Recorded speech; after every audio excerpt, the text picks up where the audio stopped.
നമുക്ക് കുറച്ച് സ്റ്റിക്കേഴ്സ് ഉണ്ടാക്കിയെടുത്താലോ? അതിന് പ്രത്യേകിച്ച് പരിപാടിയൊന്നുമില്ല. പിൻട്രസ്റ്റിലോ ഗൂഗിളിലോ കയറിയിട്ട് സ്റ്റിക്കേഴ്സ് എന്ന് സെർച്ച് ചെയ്യുമ്പോൾ കുറേ ഇമേജസ് വരും. അതിൻ്റെ അകത്ത് നമുക്ക് വേണ്ടത് ഏതാണോ അതൊന്ന് വരച്ചെടുക്കുകയോ ട്രേസ് ചെയ്തെടുക്കുകയോ ഇനിയിപ്പോൾ പ്രിൻറ്റ് ചെയ്തെടുക്കുകയോ എന്താണെന്ന് വെച്ചാൽ ചെയ്യാം. ഞാനിവിടെ വരച്ചെടുത്തിട്ടുണ്ട്. ഇനിയിപ്പോൾ അതിനെ ഒന്ന് കളർ ചെയ്തെടുക്കണമല്ലോ. കളറിങ്ങിൻ്റെ കാര്യം പറഞ്ഞപ്പോഴാണ് ഞാനിവിടെ യൂസ് ചെയ്യുന്നത് നമ്മുടെ ടച്ചിൻ്റെ ഡുവൽ ടിപ്പ് വരുന്ന അക്രലിക് മാർക്കേഴ്സ്. ഞാനിവിടെ ഇപ്പോൾ 48 ഷെയ്ഡ്സ് വരുന്ന ഒരു സെറ്റാണ് വാങ്ങിച്ചത്.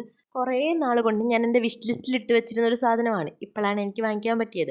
അപ്പോൾ ക്രാഫ്റ്റ് ചെയ്യുന്ന ഒരാളുടെ കയ്യിൽ അത്യാവശ്യം വേണ്ട ഒരു സാധനമാണ് ഇത്. കാരണം അത്രയ്ക്ക് യൂസ്ഫുൾ ആണ്. അപ്പം ഞാൻ കരുതി നമ്മുടെ കുട്ടീസിനും കൂടി ഇതുപോലൊരെണ്ണം തന്നാൽ എന്താണെന്ന്. അപ്പം നമ്മുടെ ഗീവ് അവയ്ക്കകത്ത് ഇതും കൂടി ഉൾപ്പെടുത്തണം എന്നാണ് എൻ്റെ മനസ്സിൽ. അപ്പോൾ നമ്മുടെ ഗീവ് അവേ നടത്തണമെങ്കിൽ നമുക്ക് 1K ആവണം. 1K ആവണമെങ്കിൽ നിങ്ങൾ എന്നെ സപ്പോർട്ട് ചെയ്യണം. അപ്പോൾ എല്ലാവരുടെയും സപ്പോർട്ട് ഉണ്ടെങ്കിൽ നമുക്ക് ഇതുപോലെ ചെറിയ ചെറിയ ഗീവ് അവേകളൊക്കെ നടത്താം. ഇനിയിപ്പോൾ നമ്മുടെ സ്റ്റിക്കേഴ്സ് നമ്മൾ വരച്ച് അതിൻ്റെ ഷേപ്പിലൊന്ന് കട്ട് ചെയ്തെടുക്കണം. പിന്നെ ഇതിനെല്ലാം കൂടെ നമ്മുടെ സെല്ലോ ടേപ്പില്ലേ അതിൻ്റെ പശ വരുന്ന ഭാഗം നോക്കി തന്നെ ഇങ്ങോട്ട് ഒട്ടിച്ചു കൊടുക്കണം. പിന്നെ നമുക്ക് വേണ്ടത് ഒരു ബട്ടർ പേപ്പറോ സ്റ്റിക്കർ പേപ്പറോ അങ്ങനെ എന്താണെന്ന് വെച്ചാൽ എടുക്കാം. ഈ ബട്ടർ പേപ്പർ സ്റ്റിക്കർ പേപ്പർ ഒന്നും കിട്ടിയില്ലെങ്കിൽ വേറൊരു പരിപാടിയുണ്ട്. അത് നമ്മളൊരു വീഡിയോ ആയിട്ട് പിന്നെ ചെയ്യാം.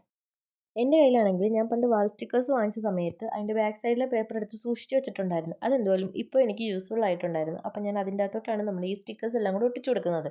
ഇനിയിപ്പോൾ അതിനെല്ലാം കൂടെ ഒന്ന് കട്ട് ചെയ്തെടുക്കണം. ഞാനിവിടെ ചെറിയ സ്ക്വയർ ഷേപ്പിലാണ് കട്ട് ചെയ്തെടുക്കുന്നത്. കാരണം ഇതാണ് ഒട്ടിക്കാനും എളുപ്പം. നമ്മൾ ഇതിൻ്റെ ഷേപ്പിൽ കട്ട് ചെയ്തെടുക്കുമ്പോൾ ചിലപ്പം ആ ഒരു പശ വരുന്ന ഭാഗം കൂടെ ചേർത്ത് വെച്ചങ്ങ് കട്ട് ചെയ്ത് കളയും. അപ്പോൾ പിന്നെ ഒട്ടിക്കാൻ ഇച്ചിരി പാടുപെടും. ഇങ്ങനെ കട്ട് ചെയ്യുമ്പോൾ ഇത് കുറച്ചും കൂടെ യൂസ്ഫുൾ ആണെന്ന് എനിക്ക് തോന്നിയിട്ടുണ്ട്.